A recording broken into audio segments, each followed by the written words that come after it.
Now, people in the Ala Moana area are also joining those national protests. The protest is called Crush ICE. Our Kimber Collins joins us live from tonight's demonstration. And Kimber, they're just wrapping up. Yeah, that's right, Leigh. I'm here at the corner of Ala Moana Boulevard and Atkinson Drive. You can still see there's dozens of people here with signs. Organizers say this is a protest and also a vigil against ICE and the Department of Homeland Security. So let me step out of the way here so you can see this demonstration.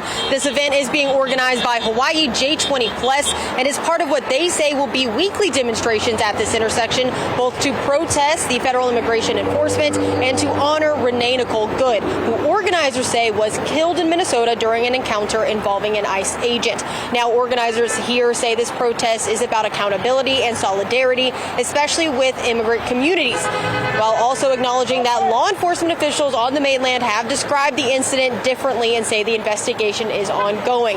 This event going from 5 to 6 tonight, a little bit extra time as you can still hear people honking at this intersection when they pass by. But this protest is also tied to the reaction of that deadly shooting in Minnesota. So let's take a look at what happened there.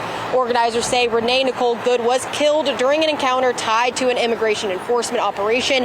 Video shows her in a car near the operation before she was shot by one of the ICE agents. Federal officials, however, have said the circumstances surrounding her death are still under investigation and have pushed back on some of the claims being made by activists. Renee Nicole Goode has been described as someone who stood in solidarity with immigrant communities and was actively involved in advocacy efforts. She was a 37-year-old poet, a mother, a U.S. citizen. Renee grew up in Colorado, graduated from Old Dominion University in 2020 with an English degree, and lived in Minneapolis with her partner.